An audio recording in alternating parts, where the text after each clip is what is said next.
E se aquilo que você acredita não é tão firme quanto parece ser? Seja bem-vindo ao canal da IBG. Nós estamos iniciando uma série chamada Convicções, sobre nossos posicionamentos e sobre a nossa fé em relação a vários temas. Não é para confundir ou para causar problema, mas sim para ter certeza de que o que você crê está de fato na palavra de Deus. Agora presta bem atenção nesta mensagem. Alguns anos atrás eu estava conversando com um parente distante que tem o costume, né, eu digo o costume porque eu não sei nem o que chamar o comportamento desse parente, mas essa pessoa ela tem a mania de estar pulando de religião em religião, vamos dizer assim. Uma vez eu estava até confrontando a avó dessa pessoa e ela estava conversando comigo e eu questionei, né? Eu disse, por que vocês mudam tanto de religião? Vocês uma hora crêem nisso, outra hora crêem nisso, outra hora não crêem nisso, outra hora não crêem nisso. A resposta dela foi um inusitado, né? Um pouquinho de tudo não faz mal. Eu digo, faz sim, viu? E muito.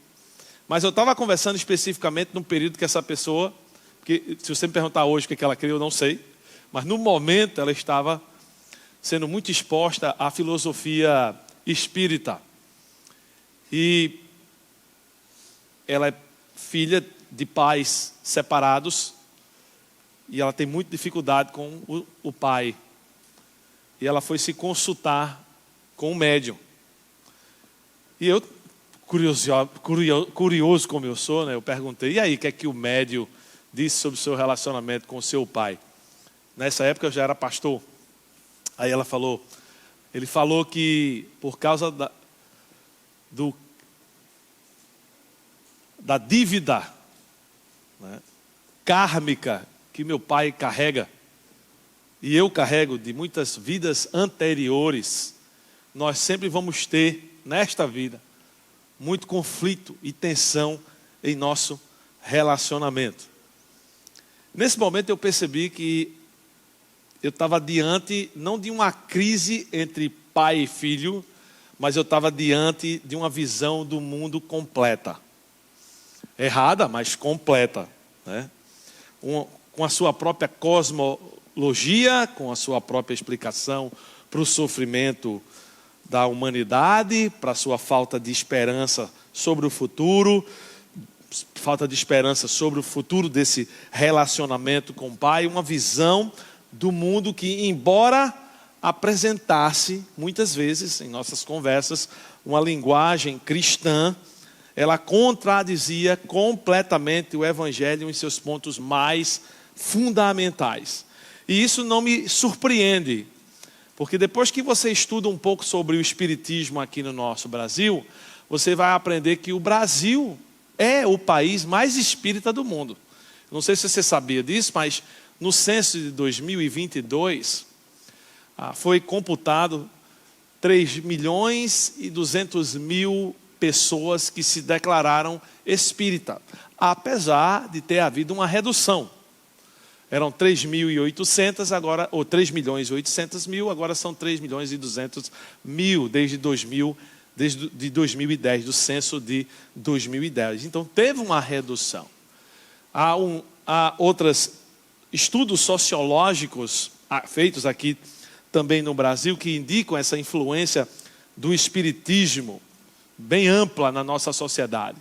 Eles dizem que 30% da população brasileira já consultou um médium pelo menos uma única vez na vida.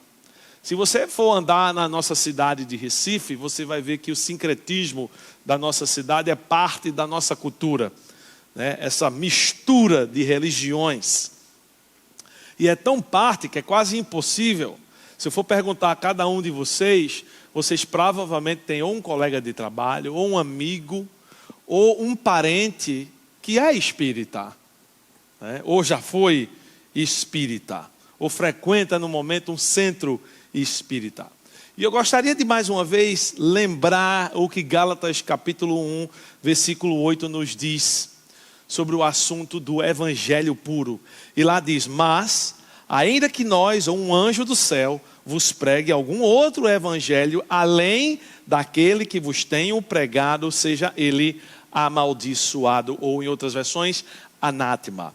E a gente não pode esquecer que o evangelho revelado a Paulo é o padrão para medir toda e qualquer afirmação relacionada a nós e aos nossos relacionamentos. Mas antes de fazermos essa análise em relação ao espiritismo, é muito importante você conhecer um pouco da história do espiritismo.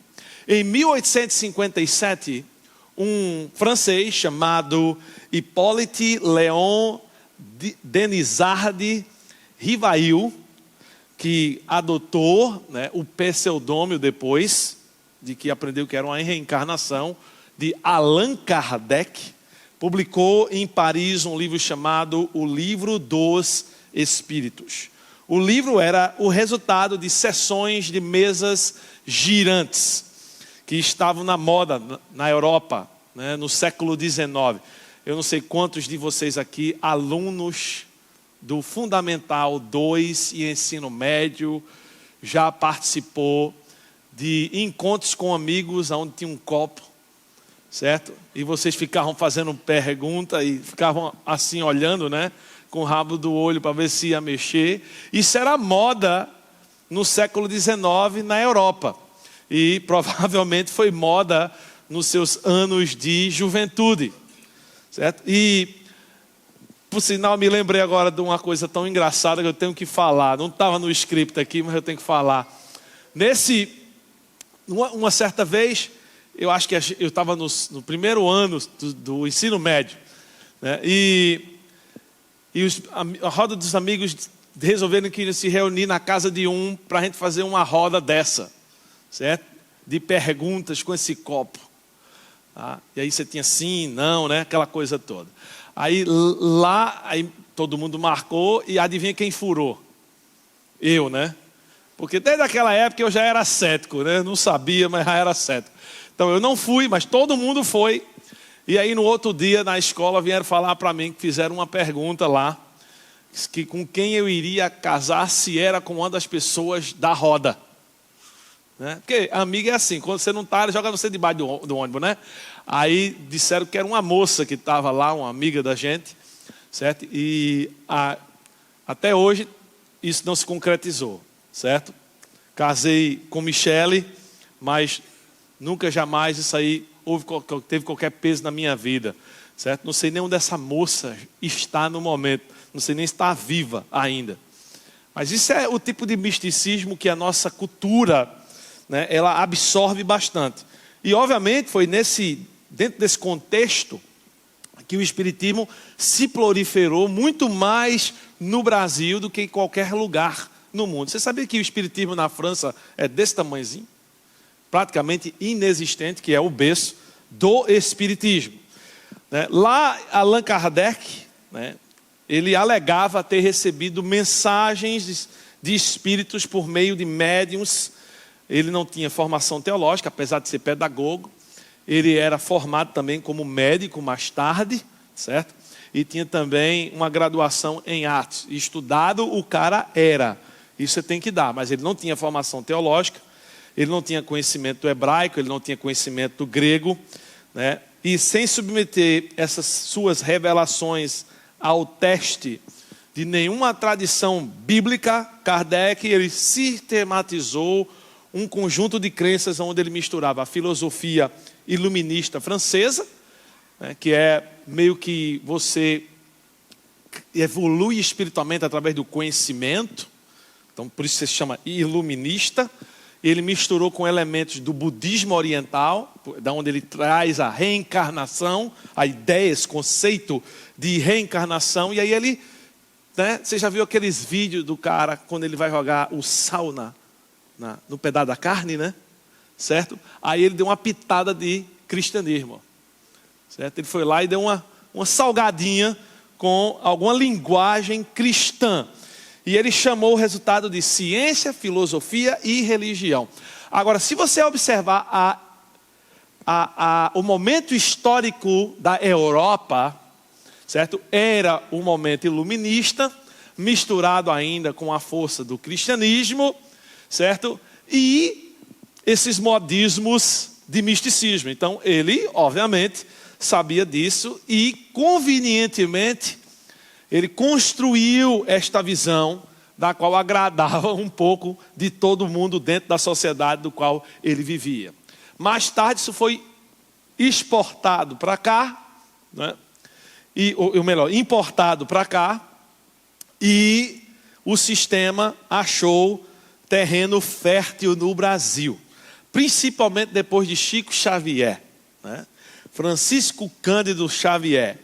Ele se tornou o rosto, o garoto propaganda do espiritismo brasileiro. Ele terminou a sua vida psicografando, na semana que vem a gente vai ver o que é psicografar, mais de 490 livros. Ele chegou a ser indicado pelo Nobel da Paz. E com isso o espiritismo deixou de ser apenas uma religião e se tornou uma identidade cultural nacional. Principalmente depois que foi introduzido em várias novelas da Rede Globo. Não sei se vocês lembram disso. E eu gostaria de fazer hoje e na próxima semana a pergunta que a gente sempre tem feito e respondido. Quais as razões bíblicas para eu não ser espírita? Por que eu não sou espírita? E eu vou apresentar para vocês 6 razões. Hoje a gente vai ver 3 razões, semana que vem a gente vai ver as restantes das outras 3 razões. E a primeira dessas razões, porque eu não sou espírita, é porque eu creio na autoridade exclusiva da palavra de Deus. O sistema espírita, ele não apenas usa a Bíblia, ele supera a Bíblia. Kardec, ele afirmou abertamente que os espíritos comunicantes, eles corrigiam e completavam o que a Bíblia havia ensinado de maneira incompleta. Então, as obras psicografadas por Chico Xavier são tratadas por muitos espíritas como autoridade equivalente ou até mesmo superior à da Escritura. Na prática, a Bíblia ela é lida, tá? Mas ela sempre é filtrada pelas revelações mediúnicas. E quando há esse conflito entre o que a Bíblia diz e as revelações mediúnicas diz, as revelações mediúnicas sempre prevalecem. Isso não é suplementar a Bíblia. Isso é substituir a Bíblia, certo?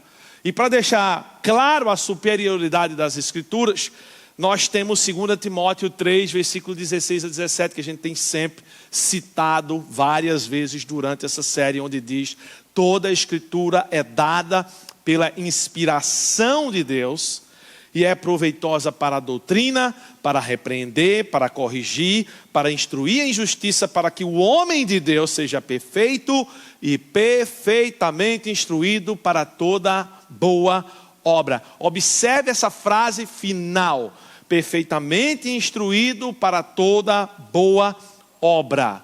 Que quer dizer, se as Escrituras já tornam o homem de Deus completo e perfeitamente instruído, então não existe lacuna para nenhuma revelação mediúnica preencher. A palavra não está incompleta, esperando que espíritos venham a corrigi-la, a completá-la. E pela palavra de Deus, a gente já temos tudo o que precisamos para nos equipar a fazer as obras que Deus já predeterminou de antemão que fizéssemos. Em Efésios capítulo 2, versículo 10, nós lemos: porque somos feitura sua, criado em Cristo Jesus, para as boas obras, as quais Deus estabeleceu, ou seja, pré-estabeleceu, para que andássemos nela. Quem estabelece quais obras são boas para praticarmos é Deus, e não os espíritos. E observem também que para uma obra ser boa, ela precisa ser feita em quem é criado em Cristo Jesus. E como é que você é criado em Cristo Jesus? Os versículos anteriores ao versículo 10 respondem. Se você for lá no versículo 8 e versículo 9 do capítulo 2 de Efésios, você vai ler: pois pela graça sois salvos mediante a fé. Isso não vem de vós, é dom de Deus, não de obras, para que ninguém se glorie. Então, para praticarmos boas obras, precisamos ser salvos. E como é que você é salvo? Você é salvo pela obra de Cristo e não por suas obras. E o Espiritismo, ele inverte essa ordem e ele coloca as obras como meio para a salvação. E isso é claramente contrário ao que a palavra de Deus nos ensina nesses versículos. E a gente já viu também que acrescentar e diminuir a palavra de Deus é uma falta grave. A gente viu isso em Deuteronômio 4, versículo 2, e eu quero repetir para vocês: não acrescenteis a palavra que vos mando, nem diminuireis dela. E aí você for lá no final da Bíblia, agora no capítulo 22 de Apocalipse, versículo 18, repete o mesmo alerta no final do cânon. Porque eu testifico a todo homem que ouvir as palavras da profecia desse livro, se algum homem lhe acrescentar alguma coisa, Deus lhe acrescentará as pragas que estão escritas neste livro. O Espiritismo, ele acrescenta sistematicamente a palavra de Deus, e ao fazê-lo, ele vai de encontro claro aos alertas de não fazer isso. Agora pensa comigo, você está doente, você vai no médico, você senta no médico, você descreve para o médico que foi treinado, certo? Ele fez 5 anos lá de teoria, depois mais 3 anos de residência, certo? Depois ele fez um mestrado, depois ele fez uma pós, aí ele volta, ele foi completamente treinado para tratar você. Aí ele vai e receita para você um medicamento. E aí dá a você para você fazer esse medicamento na farmácia de manipulação. Aí você vai na farmácia de manipulação, o farmacêutico lá do outro lado também teve um treinamento, só não foi o treinamento que o médico teve, certo? E aí ele diz: olha, eu estou olhando isso aqui, mas isso aqui está incompleto. Esse médico não sabe o que está fazendo. Então eu vou acrescentar outras coisas aqui que vai deixar isso aqui muito melhor.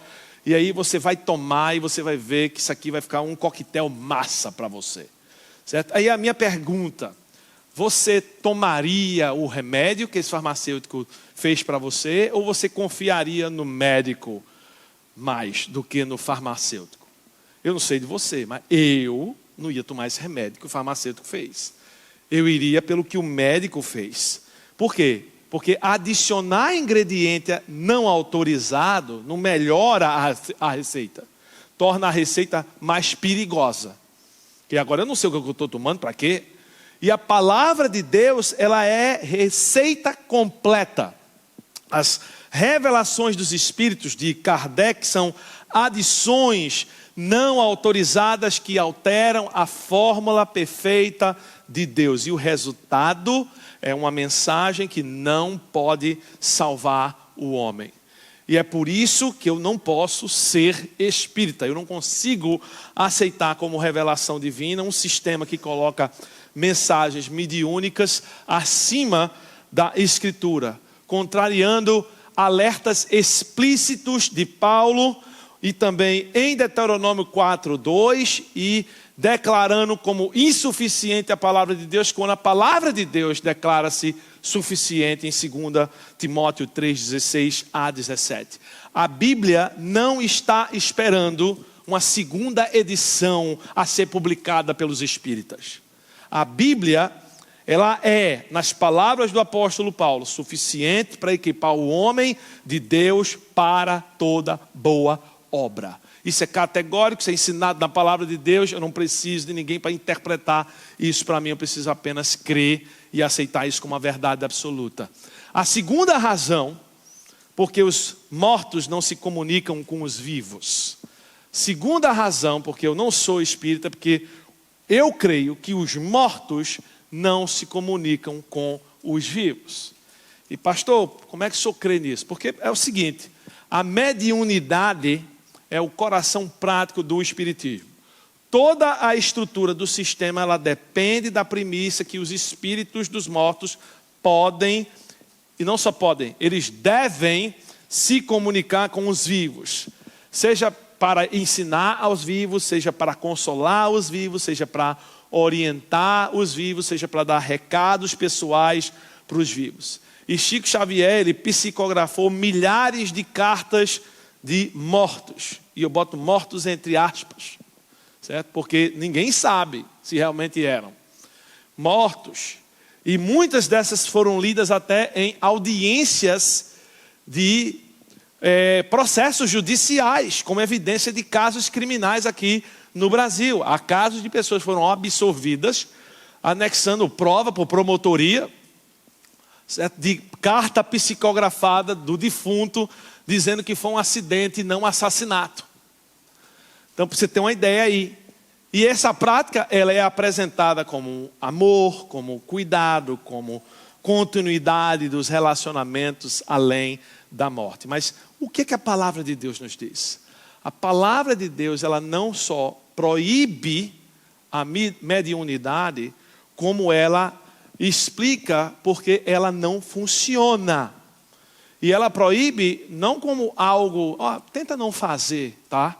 Ela chama de abominação, que é a palavra para detestável. Lá em Deuteronômio capítulo 18, versículo 10 a 12. Deuteronômio 18, 10 a 12. Deus lista as práticas proibidas a seu povo. E uma delas, dentro dessas práticas, é o consultar espíritos de mortos.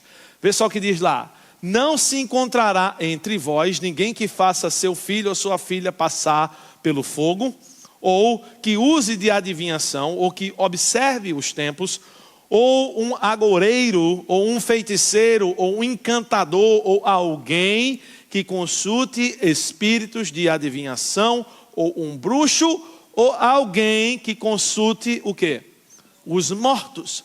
Porque todas essas coisas são uma abominação ao Senhor. E por causa dessas abominações, o Senhor teu Deus os expulsará diante de ti. A palavra grega para abominação é hebraica, é teová, e é a mesma usada para as piores abominações rituais. Tanto que ela está aqui comparando, né? Que tinha nações que faziam os filhos, como rituais religiosos, andarem sobre o fogo. O tamanho era os absurdos. E ele coloca junto dessas abominações rituais o consultar os mortos. E Deus nos diz, seja cuidadoso ao consultar os espíritos mortos. Porque vai que eles estão dormindo, você não quer atrapalhar a soneca, né? Do camarada, não. Ele diz o quê? Isso é detestável aos meus olhos. É inadmissível para Deus que tentamos qualquer contato com pessoas que já não mais se encontram aqui conosco. Se você for para o Novo Testamento, não é muito diferente. Lá em Lucas capítulo 16, versículo 22 a 31, na parábola do rico e de Lázaro, né? Após a morte, cada um vai para o seu destino. Abraão vai para um lugar, o Lázaro vai para outro, né? Esse rico. E ali no versículo 26, o rico pede a Abraão para vir trazer algo, para trazer uma gota que seja de água para colocar nos lábios dele, que ele estava queimando em chamas. E aí essa é a resposta de Abraão nessa parábola. E além de tudo isso, está posto entre nós e vós um grande abismo, de sorte que os que querem passar daqui para vós não podem, e os que de lá querem passar até nós não podem tampouco. O relato de Lucas 16, a gente sabe que é uma parábola, mas mesmo sendo parábola, toda parábola ela é usada para carregar elementos reais de verdade. Então, Jesus ele não apresenta esse abismo como algo que não exista. É uma barreira que realmente existe. E ela não é uma barreira temporária, é uma separação permanente estabelecida por Deus que impede o trânsito entre o mundo dos salvos e o mundo dos não salvos. E além dessa realidade, a gente vê também a resposta de Jesus ao rico, quando ele pede para Abraão enviar alguém dos mortos a anunciar o evangelho aos seus parentes que ainda estavam vivos. Ele chega para Abraão: pelo amor de Deus, então envia alguém lá para dizer aos meus parentes que isso aqui vai acontecer se eles não crerem em Cristo como Messias. E aí, no versículo 29 a 31 do Lucas 16, disse-lhe a Abraão: eles têm Moisés e os profetas, que os ouçam. A minha pergunta é: eles tinham Moisés e os profetas vivos? Não. Eles tinham Moisés e os profetas como? Registrados. Beleza? É isso que Abraão está se referindo aqui. Ele está se referindo ao quê? À Bíblia. Ele diz: ó, eles têm a palavra de Deus revelada como vontade, que ouçam o que Deus já revelou para poder se converterem. E aí ele continua, certo? E ele disse: não, pai Abraão, mas se algum dos mortos fosse até eles se arrependeriam. E qual é a resposta? E ele disse-lhe: se eles não ouvem a Moisés e aos profetas, se eles não creem na palavra revelada de Deus, é isso que Jesus está dizendo aqui novamente, certo? Também não serão convencidos, mesmo se alguém ressuscitar dos mortos. E aqui ele estava também prevendo já a rejeição com relação à sua própria ressurreição para com os judeus. E aqui fica muito claro que o testemunho de Deus para os vivos não é a comunicação com os mortos, mas a ressurreição de Cristo registrada na palavra de Deus. E mesmo assim, há aqueles que ainda não creem, como o próprio Jesus registra no final dessa passagem. Voltando agora para o Velho Testamento, para o livro do profeta Isaías, no capítulo 8, no versículo 19, nós lemos o alerta severo contra a consulta de médiuns. Olha lá o que diz: quando disserem a vocês, isso aqui já é Deus tentando já alertar o próprio Isaías, porque sabia que isso ia acontecer, né? Quando disserem a você: consultem os médiuns e os adivinhos, que sussurram e murmuram. É uma coisa muito interessante o nível de detalhe que às vezes Deus coloca isso na palavra, né? Você já viu? Eu queria recomendar para você ver um documentário chamado Kumare, certo? Kumare, Kumare, de graça no YouTube, certo? Kumare. Você sabe o que é esse documentário a respeito? É de um cara que é da Índia, mas cresce nos Estados Unidos como cidadão americano, aprende, certo, o hinduísmo, né, dos seus pais, vai para a faculdade estudar religiões e sai de lá absolutamente cético, que diz: meu irmão, esse negócio é tudo baboseira, velho. E aí ele decide: vou provar. Como é que eu vou provar? Ele era completamente igual a indiano, né? Eu vou deixar meu cabelo crescer e eu vou inventar uma religião. E aí ele inventa uma religião, diz que ele é o grande guru dessa religião. E, meu amigo, é um monte de gente seguindo esse cara. E o que é que ele mais faz? Faz essas sessões de oração mediúnica. E aí me lembrou exatamente desse texto aqui. Certo? Porque é assim que a palavra de Deus é tão detalhista. Porque é exatamente dessa forma que as pessoas enrolam os outros, manipulam os outros. E aí o que é que Deus diz para Isaías? Será que um povo não deveria consultar o seu Deus? Deus está aqui colocando o quê? Uma coisa óbvia, certo? Vocês são um povo que tem um Deus. Você vai consultar médium, bruxo. Vocês ficam doidos? É o que Deus está dizendo aqui. Vocês enlouqueceram? Vocês deveriam me consultar. O que é que o cara sabe que eu não sei muito mais? Eu tenho uma visão esférica do tempo. Eu sei o que é passado, presente, futuro perfeitamente. Eu estou em todos esses tempos. Então você vai perguntar a médium? É o que Deus diz. E ele no final diz: a favor dos vivos se consultarão os mortos? Olha só o alerta de Deus aqui. E a resposta de Isaías aqui é muito clara, né? O povo de Deus consulta quem? a Deus através da sua palavra. É quem você consulta, não a mortos.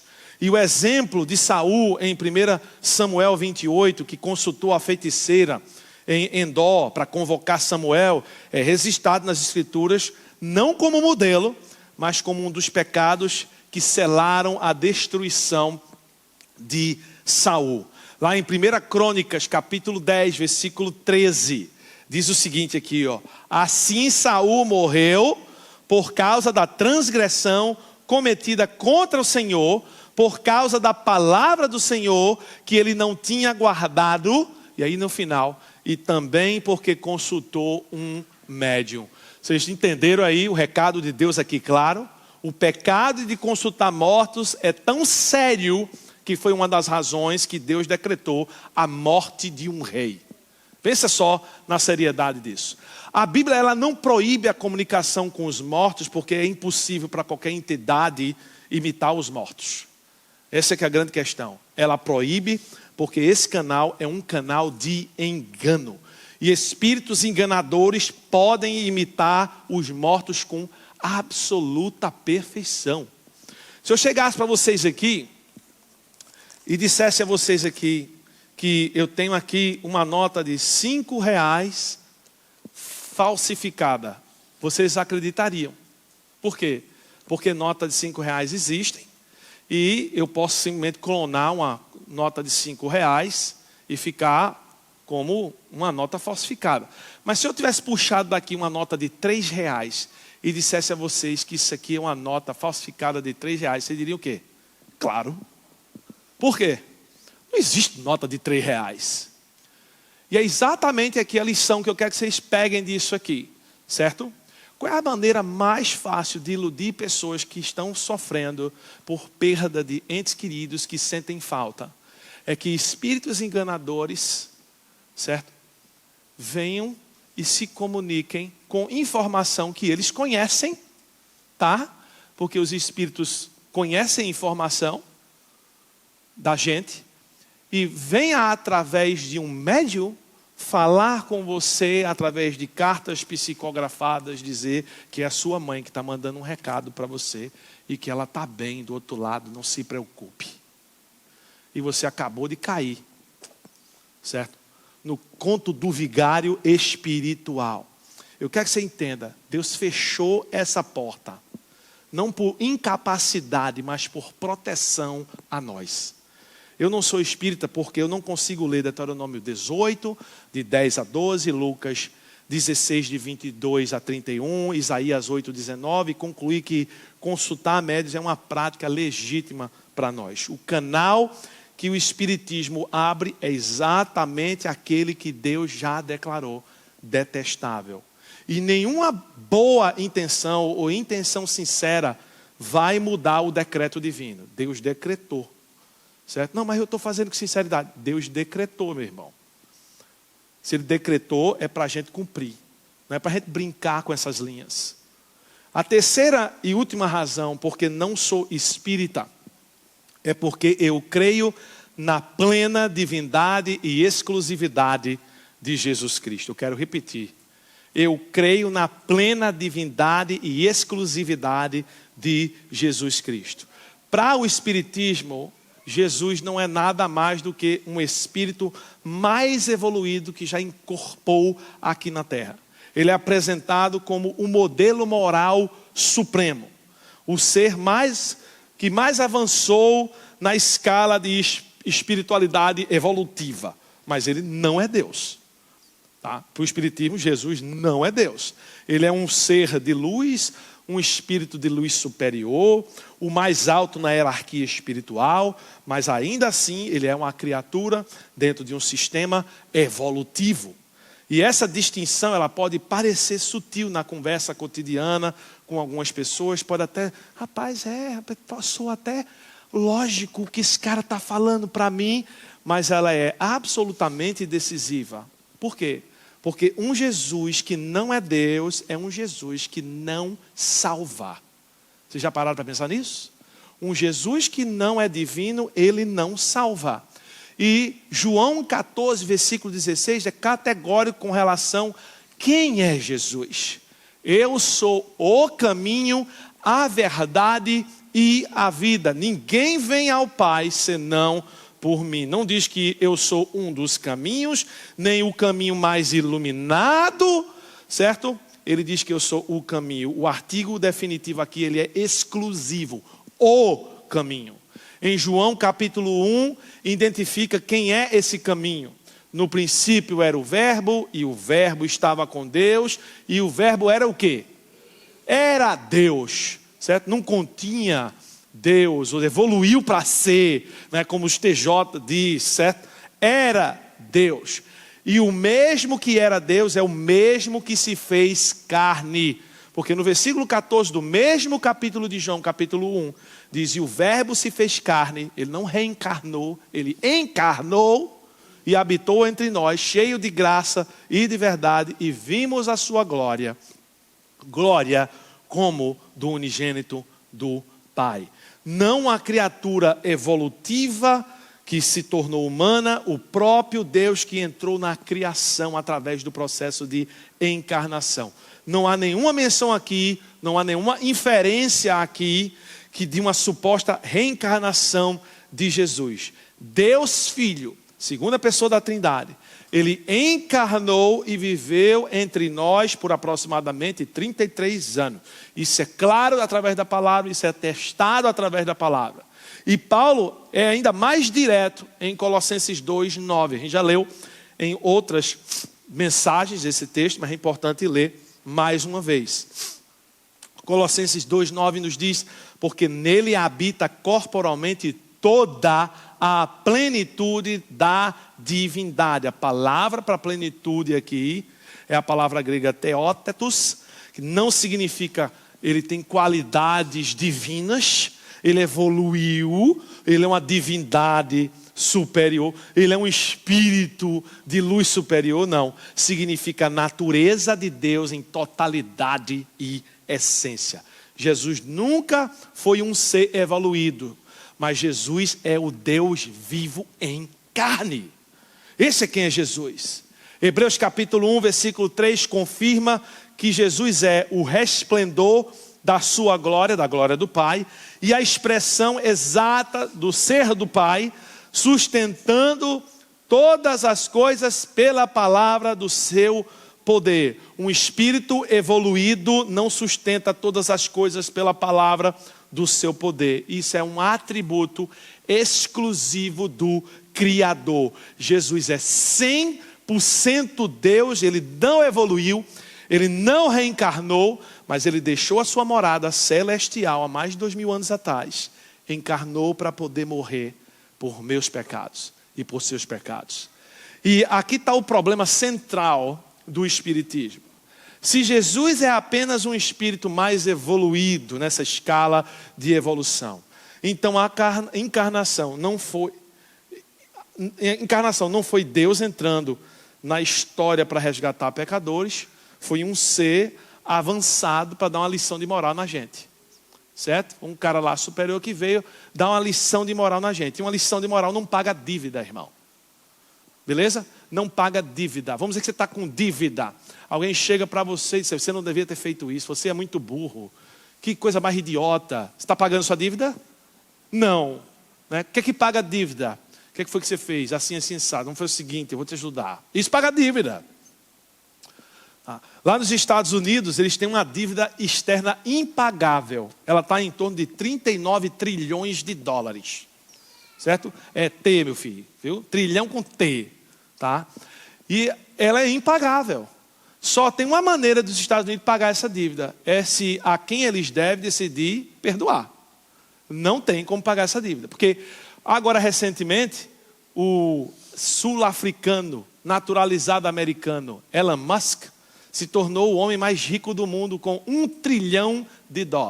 Ele só precisa agora de 38 trilhões para ajudar os Estados Unidos a pagar essa dívida. Ele vai conseguir isso quando? Nunca.